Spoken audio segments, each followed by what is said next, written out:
saya sendiri pun sampai kadang-kadang tak faham kenapa konten tu lebih viral daripada konten yang tertentu.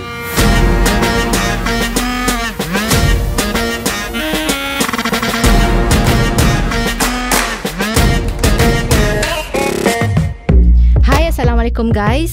Buat pertama kalinya podcast Rise Up diadakan bagi membincangkan topik atau isu yang hangat dan menarik. Okey, bersama saya Bella dan saya tidak keseorangan. Di sebelah saya the one and only Datuk Norman Abdul Halim yang merupakan juga CEO dan Presiden KRU Entertainment. Assalamualaikum Datuk. Waalaikumsalam. Dah lama panjang lebar cerita baru nak bagi salam. Okeylah tu. Nervous saya duduk sebelah Datuk ni. Kali pertama. Yeah. Buat pertama kalinya podcast Rise Up. Ya. Okey. Datuk, apa tips Datuk makin kacak? Makin lama makin kacak tu. Adalah kita tak tahu lah macam mana itu soalan tu. Kita boleh bagi tips dekat jejaka-jejaka kat luar sana ya, untuk maintain kacak. Boleh bagi tips jugalah Datuk. Nak kata saya exercise, saya tak exercise. Nak kata saya jaga sangat fashion saya pun tak jaga juga kan. Tapi natural je kot. Natural. Alhamdulillah lah natural. Ya guys, ingat jejaka natural handsome. Be who you are kan. Tak payah nak jadi orang-orang muda dulu. Dengar tu. Kita sendiri. Okey Datuk. Okey, baik, sebelum kita pergi ke perbincangan kita pada hari ni, kita throwback sikit lah. Okey. Mungkin penonton kat luar sana pun nak tahu tentang Datuk. Datuk popular dengan kumpulan KRU pada tahun 1992 bersama adik-beradik Datuk Adri dan Datuk Yusri. Okey, KRU Music juga mula ditubuhkan pada tahun 1995 dan pada tahun tersebut 96. Maaf saya yang nikat jadi kat. Dan pada tahun tersebut bermulalah artis ataupun penyanyi di bawah naungan KRU Music sendiri ya Datuk. Alhamdulillah. So okey Datuk, salah satu lagu popular Datuk Sherina. Wih, lama je you agakkan lagu lain. Ulala ke apa saja. Saya buat research Datuk. Saya buat surprise sikit. Okey, dan pada tahun tersebut lagu Sherina, Rina gitu. Okey, boleh tak Datuk share sikit dari mana datangnya ilham lagu Sherina tu? Sebenarnya watak Sherina ni wujud dalam fantasi je. Dia bukan sesiapa yang saya kenal pun. Tapi again lah, kita nak buat sesuatu penceritaan, dia kena ada satu elemen dramatik yang boleh kita ceritakan. Jadi kisah cerita ni lebih kepada kematian girlfriend tu. Jadi dia macam merindui dan sebagainya. Saya pun tak ingat sangat lirik dia, tapi lebih kurang ke situlah dia perginya. Tapi kita nak satu rap balada. Jadi selalunya rap lagu rancak kan. And rap lagu cinta pula tu. Jadi itulah kelainan yang kita bawa pada 1992 guys.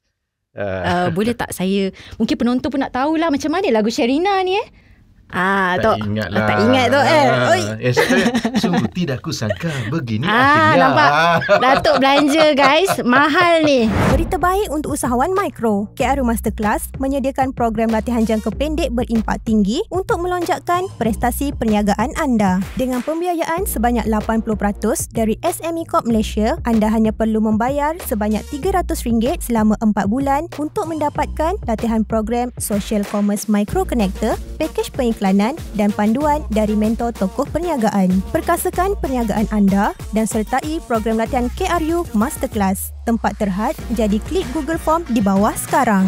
Alright lah, tanpa membuang masa, kita akan bincangkan topik kita pada hari ni tu, iaitu social commerce. Okey, mungkin Datuk boleh explain lah dekat penonton di luar sana, apa itu sebenarnya social commerce? What is social commerce? Okey, social commerce ni macam nama perkataan tu lah, ada social dan ada commerce ya. So maknanya social adalah menggunakan platform-platform media sosial dan commerce adalah perniagaan. Bagaimana kita menjana hasil.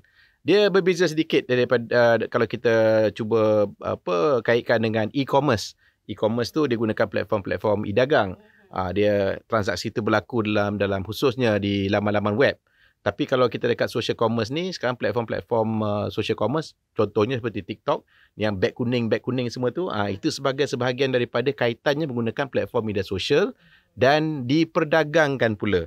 Dan di situ yang sekarang ni ramai yang mula menjana hasil daripada platform sebegini. Okey, mungkin Datuk boleh kongsikan dengan penonton. Biasanya siapa yang akan terlibat dalam ekosistem social commerce ni? Okay, dia of course dia ada penjual dan pembeli kan. Tetapi pada masa sama, of course platform tu satu hal lah. Kan kita ada platform dan kita ada penjualnya, penjual produk dan ada pembeli. Tetapi ada juga peranan pengaruh iaitu influencer. Influencer ni main peranan untuk reach out kepada audience yang mungkin penjual tu tak dapat akses. Itu kita setiap satu kita sebagai individu, kita ada followers kita sendiri dalam platform-platform media sosial. Bagi mereka yang tak ada platform media sosial, saya tak tahu cakap apalah. Tapi kebiasaannya mana-mana pun individu kadang-kadang dia baru nak bermula, kadang-kadang dia makan masa nak bina jenama dia, especially untuk mendapatkan followers. Dia ada satu prosesnya. Dan inilah tiga individual. Satu lagi adalah organisasinya lah. Organisasi yang menyediakan platform tersebut. Jadi kalau kita lihat ekosistem ni, sebenarnya benda ni di Malaysia ni mungkin kita lihat masih baru lagi. Tetapi kalau lihat di negara seperti di China khususnya, peranan influencer tu boleh jadi jutawan pun ada. Influencer boleh jadi jutawan. Jadi itu saya rasakan ini adalah masa yang sesuai untuk kita menceburi bidang ini, khususnya dalam untuk mencari duit sampingan. Samping kita mungkin kita bekerja ataupun kita belajar. Jadi kita boleh juga menjana hasil dan juga membantu usahawan yang menjual produk tersebut. Okey. Datuk, back to influencer Datuk. Influencer ni kita kena ada followers yang ramai.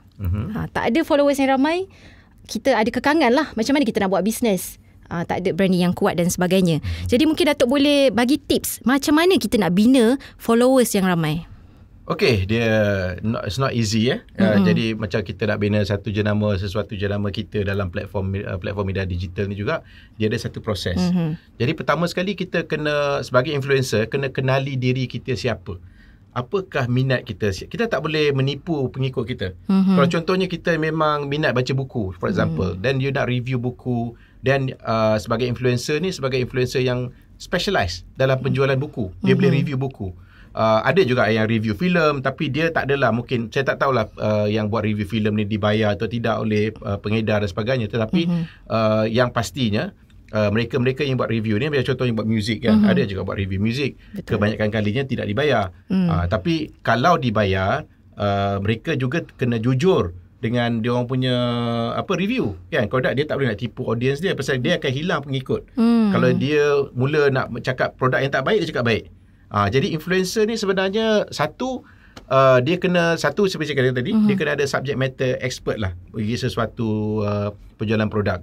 Dan apabila sudah ada subject matter expert, contohnya sebagai seorang yang minat bola sepak contohnya, jadi dia tunjuklah skill dia macam nak tendang bola dan sebagainya, dan dia akan mungkin repost gol-gol terbaik yang dijaringkan oleh pemain-pemain profesional contohnya. So dia boleh build up dia punya followers. Tak semestinya konten tu dia buat sendiri. Betul. Ada konten orang lain yang dia boleh letak, tapi dia akan mengumpul pengikut daripada konten-konten yang popular tersebut.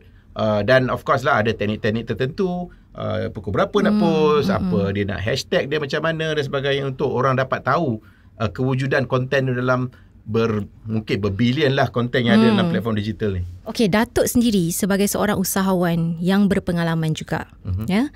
Dan Datuk ada nama lah dalam industri. So kalau untuk nak buat perniagaan, nak mencipta personal branding sendiri tu tak ada masalah. Sebab orang dah kenal. Macam mana pula dengan golongan usahawan mikro yang agak sukar lah untuk kita nak create their own personal branding. Pertama sekali, saya sendiri bukannya muda saya umur 51 tahun. Okay? Jadi sebagai orang yang umur 51 tahun, yang platform-platform media sosial ni mula popular baru-baru ni, especially kalau kita lihat di platform. Okey lah, mungkin Twitter lebih awal lah. Tapi betul. Orang tak gunakan Twitter sangat untuk menjual produk. Betul. Tapi kalau kita lihat sekarang ni, Facebook pun awal-awal dulu. Sekarang ni orang gunakan TikTok. TikTok ni mungkin 5 tahun yang baru-baru ni. Jadi bagi mereka-mereka yang ingin menggiatkan diri dalam platform media sosial ni dan menggunakan platform media sosial untuk penjualan khususnya, untuk penjenamaan dan promosi, pastinya kita kena lihat apakah platform-platform yang kita nak spend our time and resources. Kerana setiap platform dia ada pengikut-pengikut dia sendiri. Kita dalam pengikut Twitter, dia ada satu grup yang lain yang suka bahan berita yang sensasi, dia bagi komen, bagi feedback.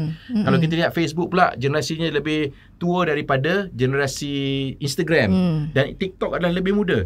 Dan kalau kita lihat dari segi konten, penyediaan kontennya pula adalah berbeza. Jadi kalau nak katakan macam KRU ni, just because kita ni orang kenali, bukannya senang, kerana kami pun bukanlah aktif sebagai penyanyi sekarang. Kalau kami aktif sebagai penyanyi sekarang, mungkin kami yang followers lebih tinggi. Ada pun aktif sebagai pelakon, contohnya kan. Tapi saya sendiri belakang tabir. Yusri sendiri pun dah belakang tabir. Edri pun belakang tabir. Jadi kami tak ke depan sebagai artis. Jadi itu yang sebenarnya cabaran kita. Bukan senang sangat pun KRU nak build followers. Tapi kita of course lah, nasib baik kita ada konten yang lama-lama kita. Jadi kita sekarang ni kita buat macam konten lama-lama kita masukkan balik, posting, repost balik lagu-lagu lama dan juga filem-filem lama, snippet. Jadi ada yang generasi baru yang baru discover pasal KRU juga. Jadi balik kepada seseorang individu, tak kira lah usahawan ataupun influencer, saya merasakan bahawa there's no right and wrong dalam menghasilkan konten. Saya sendiri pun sampai kadang-kadang tak faham kenapa konten tu lebih viral daripada konten yang tertentu. Tapi apa yang pastinya, konten yang selalu viral adalah konten yang lebih raw. Dia tak boleh polish sangat. Dan ada satu lagi, saya tengok kawan-kawan saya lah, golongan selebriti dan artis yang berniaga, kadang-kadang dia nak bagi lagi orang kecam. Saja provoke dia nak dapatkan orangnya reaksi. Jadi itu strategi mereka kan. Bagi saya KRU dan KRU, kami tidak begitu. Kami dah bina jenama kami dengan cara yang lain. Kami tak boleh nak nak bagi hentam kan. Jadi terpulang pada individu, kepada setiap individu. Apa yang sebenarnya diri you kan? Apakah contohnya Bella, siapakah Bella? Jadi Bella pun nak kena tahu siapa diri you sendiri, pasal orang pun pengikut you akan ikut kerana diri you sendiri. So jadi ia satu proses. Satu, nak kita kenal siapa kita dan apa kita nak, purpose kita masuk dalam platform media sosial. Suka-suka saja ke, untuk berniaga ke, ataupun kita nak just for the sake of ikut trend dan sebagainya. Jadi bergantung. Ada ramai yang buka platform media sosial, lalas dia tak aktif, lalas platform media sosial tu pun dah ke laut kan. Memanglah banyak. Tapi biasanya bila dia dah dapat dia punya rhythm ataupun momentumnya, dia pun dah rasa syok dah kan. Dan bila followers dia tengok, ada orang minat saya kan. Ada orang main game je online untuk dapatkan followers. Dan macam-macam lagi. Macam-macam cara sebenarnya. Okey, menarik. So apa, saya nak tanya juga, apa jenis ataupun penyediaan strategi untuk kiranya kita nak post dekat social media feed ni, mungkin ada jadual dia ataupun strategi dia. Ada tak tu tips dia? Pastinya. Kalau mereka yang profesional macam kami sediakan social media strategi. First kali kita kena tahu siapa target audience kita nak. Adakah kita target mereka yang urban, yang cakap bahasa Inggeris saja? Ada orang Malaysia cakap English je kan? Adakah kita cuba target mass Malay market, cuba gunakan bahasa Malaysia, ataupun kita go vernacular, guna bahasa Cina dan bahasa India dan sebagainya, bahasa Tamil. Jadi itu adalah contoh-contoh yang mana siapa yang kita target ni. Jadi bahasa yang kita gunakan main peranan, dan cara kita menulis bahasa tersebut pun. Betul. Adakah kita menulis, macam contohnya KRU Masterclass. Saya dah memang cakap, pantang larang dia, jangan nak korang-korang, guys, tengah buat apa tu, tak boleh. KRU Masterclass adalah kita nak tarik golongan yang berminat nak untuk mendalami sesuatu ilmu, dan kita tidak nampak lihat terlampau casual. Tetapi KRU Music dan KRU Studios memanglah takkan nak gunakan bahasa ketat-ketat. Yalah. Kan, skema-skema kan. Dan diorang guys ke, dah makan ke, dah lunch ke kan. Macam itulah kan. So jadi language tu main peranan. Dan kontennya pula, bagaimana konten yang kita nak sediakan, nak pastikan konten tu sesuai dengan golongan pasaran tersebut. Dan kaitkan dengan strateginya adalah kaitan dengan penjadualannya, bila nak post, apakah post yang kita nak buat yang secara live, apa yang post kita nak pre-produce, samakah itu adalah just gambar ataupun artwork, ataupun adalah video ataupun podcast macam ni, just audio, mungkin kita boleh jadikan ni sebagai bahan audio saja. Jadi semua tu bergantung kepada siapa kita target. Dan bila kita dah tahu kita target siapa, dan kita tahu kita buat benchmarking lah. Kita tengok pesaing-pesaing siapa yang buat. Contohnya kalau kita lihat kalau kita nak buat contohnya podcast beginilah Apakah podcast-podcast yang seumpama dengannya yang boleh kita gunakan sebagai benchmark and sebagai best practice. Jadi contohnya sekarang nak rakamankan audio dan video ni sekarang pun main peranan, tak boleh macam suka-suka je letak. Of course kita ada mic yang betul, ada kamera yang cantik, ada lampu dan sebagainya. Jadi kadang-kadang nak bina konten tersebut selain daripada sudut konten pengisian secara kreatifnya, kita kena sediakan juga dari sudut keperluan teknikalnya. Bagi audionya jelas, lampu cerah kan. Dan of course lah, kalau kita lihat, kalau kita nak contohnya kita buat podcast begini, orang nak tengok orang yang bercakapnya, tak perlu tengok full baju pun. Yang penting nak tengok orang bercakap ni. Jadi itu sebagai contoh. Dan untuk kita menghasilkan balik-balik pada kreatifnya, kita kesedialah sikit skrip dia. Tak payah, dia memang free script. Dia tak payah nak macam ketat-ketat sangat bahasa, nak susun, nyantik semua bagai. Macam sekarang ni kita bercakap memang freestyle kan. Betul. Tapi the reality is that you have to plan. Jadi kalau kita plan nak buat konten tersebut, apa kita rancang, apa kita nak bercakap. Dan dekat situlah sebenarnya penonton kita akan tertarik dan mengikut kita. Dan mungkin akan over time akan membeli produk kita. Sama ada kita sebagai influencer ataupun kita sebagai usahawan. Okey, menarik. So, Datuk, apakah jenis atau proses penerbitan konten tu sendiri? Okey. Cakap pasal konten saya dah sentuh tadi sikit ya.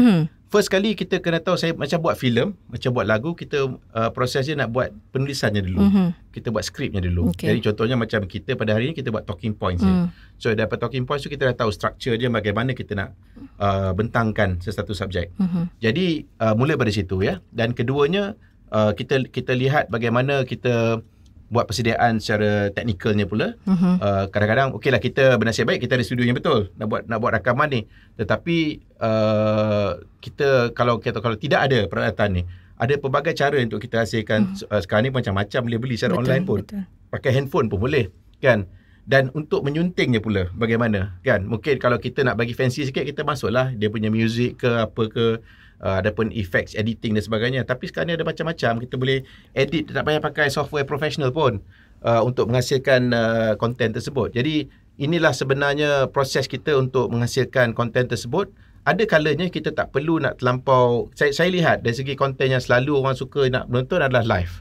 Kerana bukannya setakat orang yang suka tonton live, kerana dari segi platform sendiri pun memang menggalakkan orang buat live. So dia buka pipeline dia macam lagi besar. Bila buat live dia lagi dia punya reach tu lagi banyak. So jadi samalah saya rasa kalau bagi kita menghasilkan konten, kita tahu apakah kita punya strategi konten kita. So konten strategi pula dia kata tak boleh lah pula macam ulang-ulang benda sama.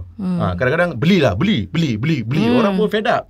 Ya, orang pun tak nak ikut you pasal nak macam iklan je panjang kan. Betul. So kena belanja. So konten tu kadang-kadang kita tengok kepada subjek matter. Contohnya saya cakap, katalah seseorang tu menjual produk sukan ya, alat sukan ataupun jersey bola sepak saya katakan tadi.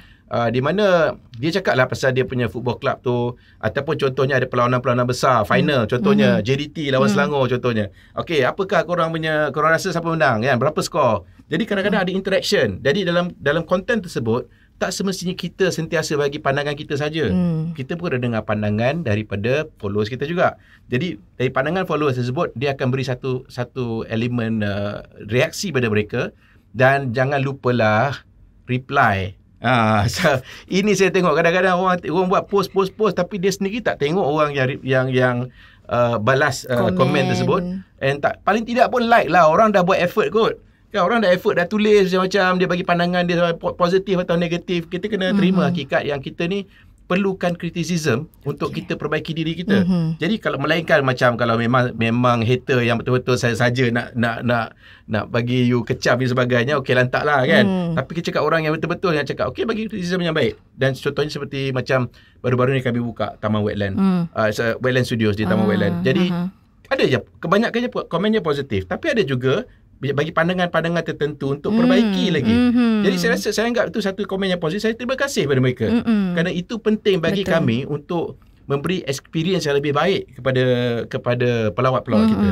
Jadi itulah sebenarnya dari segi bahan-bahan kreatifnya satu, tapi cara kita menulis satu, tapi pada masa sama interaksi itu very important. Okay. Alright, saya tersentuh apa yang Datuk kata tadi. Seorang usahawan kalau nak buat konten yang menarik, kita kena ada teknologi yang canggih jugalah. Ya betul Datuk. Tak semestinya. Tak semestinya. Okey, saya concern untuk usahawan-usahawan mikro ni Datuk. Ya, dari orang kata perniagaan secara tradisional, ya, dan berpindah kepada digital teknologi sekarang.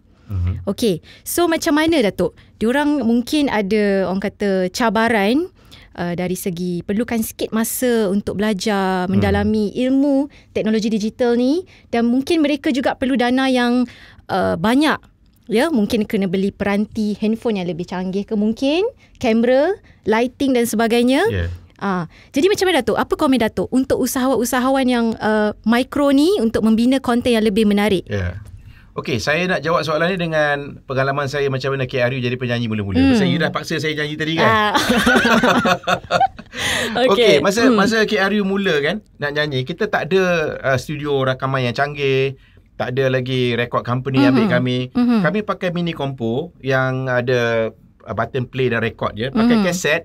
Dulu budak-budak sekarang tak kenal lah apa kaset tu, bukut. Tapi masuk kaset tu, play record. Duduk bercangkung bersila 3 orang dengan mikrofon, kongsi dan rakam. Adakah kita ada studio yang canggih ketika tu nak buat demo kami? Jadi tapi daripada demo tersebut dapat peluang peluang dengan syarikat rakaman EMI. Jadi sama juga dengan kita nak buat konten dalam platform media sosial. Sekarang ni lebih mudah. Kalau compare tu dulu, nak dapat peluang sebagai artis rakaman susah. Banyaknya dia punya saringan dan sebagainya. Sekarang ni platform digital ni, kalau you ada bakat dan you build out your followers, insya-Allah lama-lama orang akan datang kat you. So jadi balik kepada soalan sebagai bagi mereka baru nak mula, yang pentingnya saya rasa kebanyakannya orang semua ada smartphone sekarang. Kan, semua ada smartphone. Paling tidak pun yang paling busuk pun adalah 200-300 ringgit punya smartphone, tapi still boleh berfungsi untuk gunakan platform media sosial ni. Mula dari bawah. Janganlah expect, kalau saya nak buat ni kena ada lampu cantik, kalau saya kena ada sound cantik, ada mikrofon macam ni, ataupun kita nak kena ada kamera canggih dan sebagainya, ataupun ada editing suite dan sebagainya. Alamak, kau nak tunggu tu tak boleh start lah kan. Kita kena mula daripada bawah. Kita mula dulu, dan lama-lama bila kita dah dapat contohnya meraih pendapatan, dan di situlah kita boleh kumpul sikit-sikit untuk beli aset baru. Sikit-sikit kita upgrade kan. So kalau nak buat macam lighting ring dan sebagainya, banyak dalam platform ini, bukannya mahal sangat pun. Tapi saya faham dari sudut usahawan-usahawan baru, influencer nak mula, mungkin 200-300 pun mungkin jumlahnya besar. Mahal juga. Jadi kita kena lihat macam mana kita boleh mula. Paling tidak pun ada handphone dulu, buat live stream. Kalau tempat tu gelap, pergi tempat yang cerah. Yang penting audio ni jangan sampai bising, ada motor kat belakang semua. Susah lah, audience nak dengar pun susah kan. Cari tempat yang senyap dan cuaca, suasana yang lighting yang pencahayaan yang baik. So orang boleh nampak muka kita dan kita boleh bercakap. Dan kebanyakannya kalau kita sendiri pun tahu, ini dari segi aspek penerbitan saya bagi contoh. Kalau kita buat filem, yang menjadikan filem tu mahal bukannya filem tu yang kalau kita bercakap berdialog macam saya dengan Bella sekarang, cakapnya kamera pun boleh tight, close up. Apa yang kiri dan kanan orang tak nampak benda kan. Tapi kalau dalam filem, itulah kita fikir yang jadi mahal ni kan, prop dan set kita kat belakang ni, kalau nampak grand kat belakang tu, ataupun nak CGI. So shot-shot yang besar tu yang jadikan dia mahal. Tapi dalam platform media sosial, adakah orang nak tengok shot-shot yang besar tu kerana orang tengok kat phone je. So orang tengok close up. So jadi sebenarnya tak perlu kita terlampau fikir complicated sangat. Orang nak tengok muka kita, nak tengok orang boleh percaya tak yang brother ni cakap something, sis ni cakap apa kan. You kena tengok dari situ, dari eye contact dengan kita punya pengikut ni very important. Jadi jawapan saya adalah start small kan. Walau apa yang ada pun, paling tidak pun ada phone pun dah satu aset yang baik lah. Cuma kita tahu kita ada kekangan, tak boleh record dekat studio soundproof, tak ada lighting dan semua, carilah solution dia. Macam kita rekod lagu KRU demo, lagu Sherina pakai mini kompo kan. Nanti insert video klip Sherina tu. Mahal tu.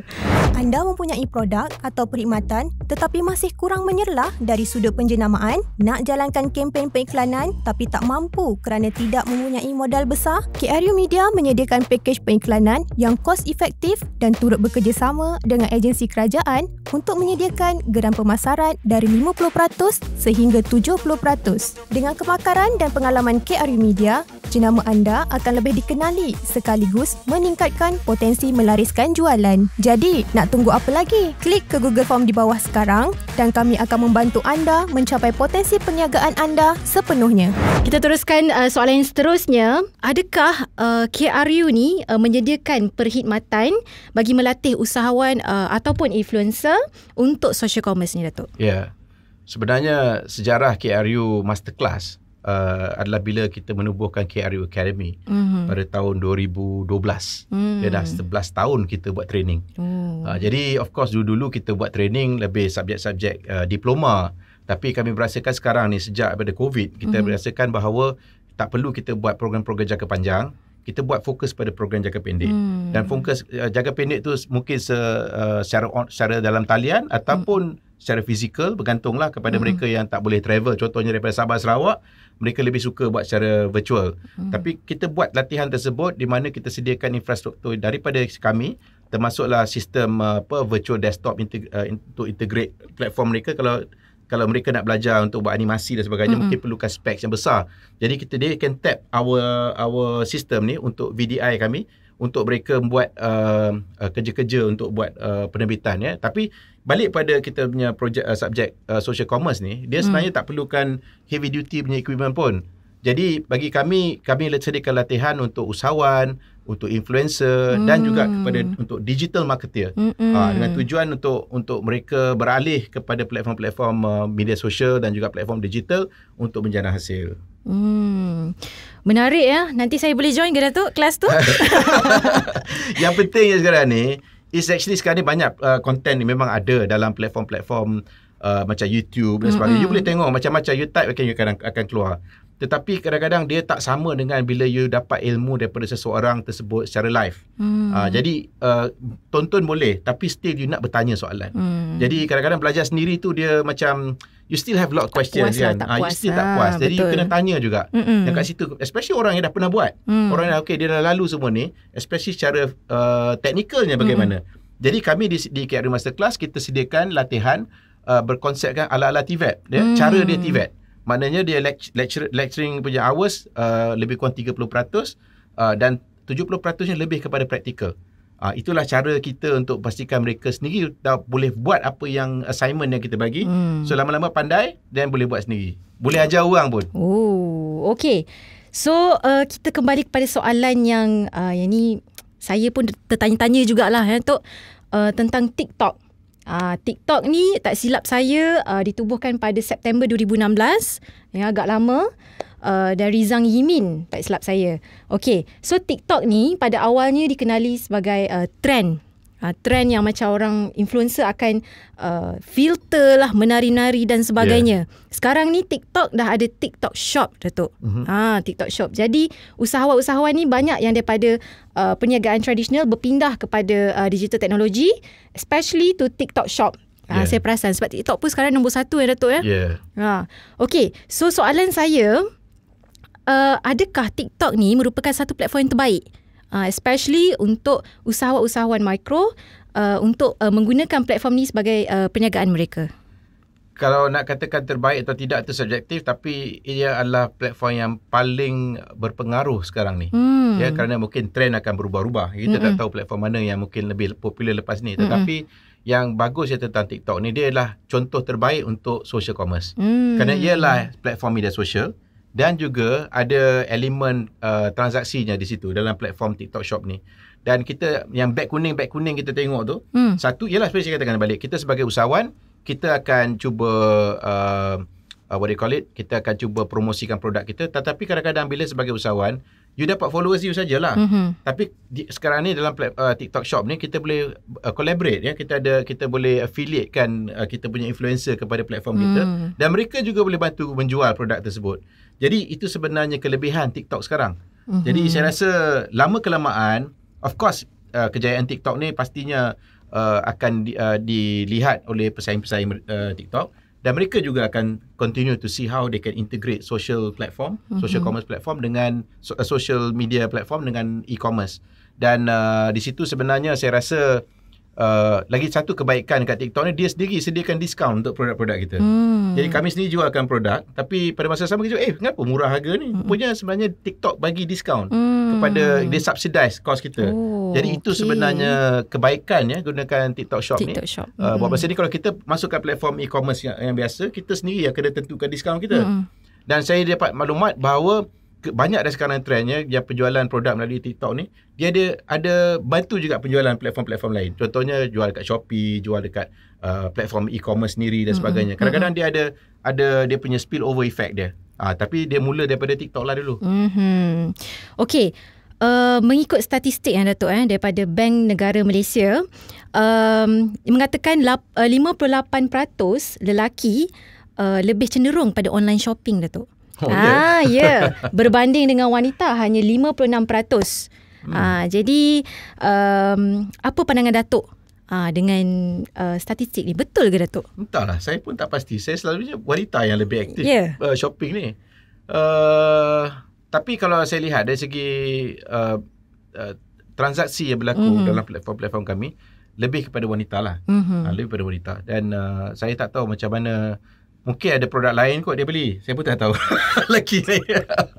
Macam contohnya kalau kita buat macam dekat Wetland Studios, kita buat kan. Kebanyakannya orang yang beli secara tiket secara online ni adalah wanita. Yang membelinya wanita. Mereka yang plan buat dia punya rancangan keluarga bila nak pergi dan sebagainya. Jadi saya rasa macam lain sikit lah saya punya trend bagi produk-produk KRU. So Datuk sendiri lebih prefer untuk online, bukan online lah, maksudnya fizikal lah. Bagi saya rasa secara peribadi, saya kalau nak beli barang, saya jarang beli barang in the first place. Benarkah barang tu memang susah nak dapat dekat sini. Contohnya barang rare dan sebagainya memang susah dapat kat kedai. Macam barangan KRU contohnya memang kita tak baca kat kedai, kita guna platform-platform digital saja. Jadi itu yang sebenarnya mungkin ada yang membeli secara online. Macam sama dengan saya pula. Kalau misal barang tu memang rare, susah nak cari, memang beli secara online lah. Tapi kalau macam kebetulan dah berada di mall dan sebagainya, of course saya beli secara fizikal lah. Okey. Adakah jumlah followers yang ramai menjanjikan pulangan kewangan tu? Okey, tak semestinya. Ada juga ramai followers tapi influencer ni ataupun selebriti ni ataupun usahawan ni tak reti nak convert jadi sales. Ada juga. Tapi chances of followers yang ramai ni ada kemungkinan dia akan jadi pelanggan. Tapi ada juga yang setakat nak macam posting-posting pasal hal-hal peribadi contohnya, dia bukannya sangat nak menjual produk, tapi dia nak cerita pasal kisah peribadi, kehidupan dia. Jadi sebenarnya, tapi macam saya contohnya, saya sendiri tak berapa gemar nak cerita pasal hal peribadi saya. Saya very rare, very seldom lah bagi saya nak cakap pasal keluarga saya dan sebagainya, melainkan melibatkan Yusri Adri dan kadang-kadang ibu bapa saya dan isteri saya, anak saya memang tak nak. Dia orang tak nak expose dalam platform dan menggunakan platform media sosial saya. Jadi saya memang tak post. Kan? Jadi saya lihat di mana followers yang ramai, kadang-kadang tak tentunya. Kadang-kadang ada artis berjuta-juta dia punya followers tapi bila time filem keluar dekat panggung, dia post pun orang tak pergi tengok panggung. Jadi kita sebagai penerbit kadang-kadang risau juga ni. Tak semestinya followers yang ramai ni boleh guarantee kejayaan. Betul. Jadi kadang-kadang yang micro influencer ni lagi baik kerana dia punya penyokong dia memang hardcore dan dia akan lebih setia untuk, dia percayalah, dia follow kerana sesuatu sebab dan apabila dia mengeluarkan produk dan dia beli produk tersebut. Tetapi of course nak katakan chances of you being able to convert into sales because you ramai followers adalah lebih tinggi. Jadi kita kena sentiasa secara konsisten lah jadualkan kita punya posting. Jangan kejap buat, kejap tak buat. And then lepas dah 2-3 hari tak post. Macam mana kita nak build up followers kita? Betul. Hai semua, apa plan minggu ni? Jom ke Wetland Studios Putrajaya. Inilah taman tema yang tengah viral sekarang. Ada animatronics, augmented reality, virtual reality dan penyampaian dari watak-watak animasi yang sesuai untuk seisi keluarga. Semuanya memberi pengalaman imersif seolah-olah kita berada tinggi di celah-celah awan dalam hutan tropika dan zaman prasejarah. Wetland Studios dibuka setiap hari dan anda boleh dapatkan tiket di wetlandstudios.com atau di kaunter tiket. Jumpa di sana. Alright. Datuk, apakah kelebihan atau kebaikan untuk berniaga melalui platform digital berbanding secara fizikal ni, Datuk? Okey, kalau kita lalu masa zaman COVID dulu kan, macam mana kedai ditutup dan sebagainya, itulah time tu boom lah perniagaan yang buat secara online ni. Itu sebagai contoh. Keduanya, kita cakap pasal online ni, kadang-kadang kita boleh buat pre-order kan. Kita produk kita nak tunggu tempahan dulu. Kadang-kadang stok tu jadi satu cost pada kita. Stock risk kita kan. Jadi kita boleh buat pre-order, dan mungkin pre-order pula kita boleh tentukan size tertentu. Kalau kita buat baju contohnya kan. Kalau barangan yang tak ada kaitan dengan size, tak ada masalah. Ataupun kalau cakap pasal fashion, kadang-kadang orang suka, kenapalah tak buat warna biru, saya suka you ada jual warna merah. Jadi kita boleh buat pre-order. Itu antara advantage nak buat secara online ni. Dan kita boleh buat tempahan mengikut order kan. Dan pada masa sama, kita kena pastikanlah kita sebagai penjual ni kena tempoh delivery dia kena cepat. Jangan lama-lama nak respon, nak bagi. Kalau kita nak timbulkan kepercayaan bagi pembeli kita, nak loyal dengan kita kena pastikan kita cepat. Pasal dia dah bagi duit pada kita. Jadi macam mana kita nak pastikan bahawa barangan tu ada, ataupun kalau kita cakap pre-order, kita cakap tempoh tempahan dia mungkin masa lebih kurang 14 hari, 21 hari. Contoh. Jadi kita kena bagi tahu awal. Jadi orang tak datang kat kita balik, tanya balik. Jadi bagi saya rasa banyaklah kelebihan menggunakan platform e-commerce dan juga social commerce berbanding dengan platform seperti biasa nak buat retail. Kerana kadang-kadang kita ada risiko untuk nak buka kedai pun, nak bukan setakat nak bayar sewa. Betul. Nak ada kaki tangan, kita pula ada nak simpan stok yang banyak dan sebagainya. Jadi itu sebenarnya antara isu yang biasa dilalu mereka yang buat perniagaan runcit ni.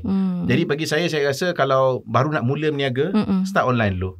Kalau tak boleh berniaga dulu, jadi influencer dulu. Daripada jadi influencer besok, mungkin you boleh buat jenama sendiri pula.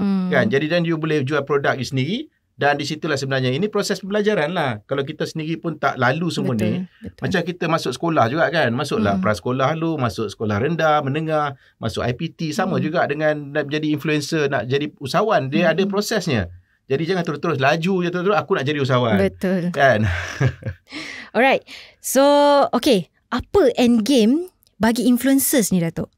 Maksudnya bila dah nak berhenti dari jadi influencer? Okay.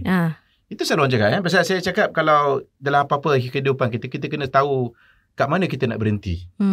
So contohnya kalau kita dalam kerjaya kita tahu apakah matlamat kerjaya kita, apa career path kita, dan bagaimana kita nak capai apa yang kita impikan. Mungkin apa kita impikan sekarang dengan besok 5-10 tahun akan datang berbeza. Sama juga dengan influencer ni. Sekarang ni syok lah jadi influencer muda-muda. Tak ada tanggungjawab, tak ada anak, tak ada suami, tak ada isteri. Saya kan? Single lagi Single? Okay, dia bagi dia declare lah tadi. So jadi yang pentingnya kita sendiri kadang-kadang pada satu ketika kita rasa itu kita nak buat. Tapi bila dah sampai satu tahap kita rasa okay, I think I've done this already, I nak move on kan. Samalah sebagai usahawan pun kadang-kadang dia ada exit plan dia. Sebagai influencer pun ada juga exit plan. Kita kena fikir kat mana kita nak bawa, dan time kita nak berhenti tu, nak bersara tu, apa kita nak bawa, apa nak buat. So jadi bila kita dah ada pengikut-pengikut tertentu, kita kena lihat bagaimana platform kita ni mungkin boleh dijual kepada pihak ketiga. Mungkin ada yang berminat dengan apa yang dipost selama ni, dan dijadikan pula sebagai platform sama ada individu ataupun syarikat untuk digunakan untuk mengeluarkan produk yang berkaitan dengan subjek matter yang influencer tu dah buat. Jadi itu adalah antara proses yang boleh dilakukan, dan boleh exit lah, boleh retire lah juga. So jadi dia dah kumpulkan followers yang ramai dan ada nilainya. Kalau kita ada jumlah X amount of followers, and orang tengok pun ini followers yang genuine, yang follow bukan yang main beli macam tu, tiba-tiba ramai macam tu kan. These are genuine followers, dan dia ada nilainya. Jadi bagi saya rasa apa kita lakukan ni, sebenarnya kita membina satu value kita, diri kita juga. Bagaimana kita mencipta platform untuk mengenai platform media sosial ni dengan pengikut-pengikut kita yang ramai. Dia ada nilai pula. Ada nilai, ada value kepada platform media sosial tersebut. Jadi itu yang kadang-kadang kalau bila kena hack lah dan sebagainya kan, itu memang nak menangis lah. Kalau kita especially kita tak dapat balik. Jadi itu antara kena pastikan security tu kena jaga, so that kita tak hilang kita punya kontrol kepada platform media sosial kita. Jadi ada cara-cara je, dan di KRU Masterclass ni iklan sikit So kita akan ajar semua proses tersebut, dan pastikan bahawa macam mana nak terbitkan kandungan, buat penjadualan, strategi dia, security-nya dan aspek teknikalnya dan sebagainya. Macam-macam lagi yang patut diberikan pendedahan agar kita punya pelatih ni boleh berjaya sebagai usahawan, sebagai influencer dan juga sebagai digital marketer. Okey Datuk, menarik.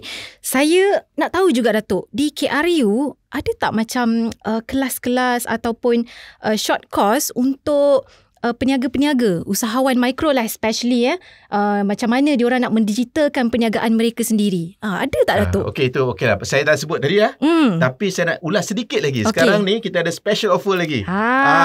Ini kita ada buat kerjasama dengan SME Corp di mana kita beri peluang kepada usahawan mikro buat masa untuk tempoh yang terhad. Kita kena tamatkan program ni sehingga bulan September ini dan kita sekarang proses pengambilan untuk usahawan mikro untuk bersama kita untuk latihan selama 20 hari. Jadi 20 hari. Jadi di sini kita bagi pendedahan bagaimana mereka boleh bina perniagaan mereka melalui menggunakan platform social media, diperdagangkanlah produk mereka. Jadi dia ada mentorship pula juga. Kita ada mentorship selama 3 bulan selepas tamat. Dan saya sendiri terlibat dalam proses ini. Dan pada masa sama juga kita sediakan package periklanan di KRU Media juga yang membantu jadi penyelamaan produk-produk mereka. Jadi itulah sebenarnya, jangan lepaskan peluang ni untuk bersama kami di KRU Masterclass. Anda boleh ikut bersama kami program ini. Bayaran ansuran kita sediakan bayaran ansuran juga. Jadi sebenarnya 80% daripada pembiayaan datangnya daripada SME Corp dan bayaran ansurannya adalah sebanyak RM300 sebulan dalam tempoh 4 bulan. Jadi di situ sebenarnya 1,200 untuk pakej-pakej percuma yang kita sediakan bundle dengan latihan tersebut. Menarik. So saya pun boleh join ni Datuk? Boleh, tapi you ada ke?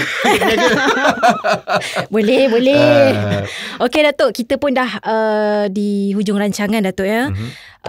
Terima kasih Datuk atas ilmu ataupun pendapat yang dikongsikan oleh Datuk sendiri. Bagaimana untuk usahawan-usahawan mikro ni dapat mendigitalkan perniagaan mereka untuk yang lebih menarik lah, especially untuk meningkatkan sales mereka.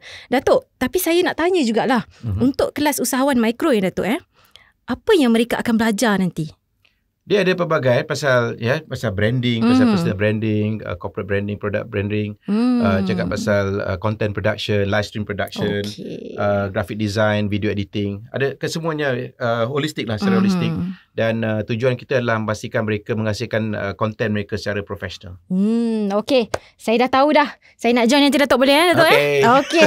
Okey, thank you. Tapi tak dapat SME Corp punya bayaan lah. Tak dapat Datuk. You bersama KRU tak boleh. Alamak. Kantoi. Conflict of interest. Thank you guys kerana sudi menonton podcast Rise Up dan kita berjumpa di siri yang seterusnya. Rise Up.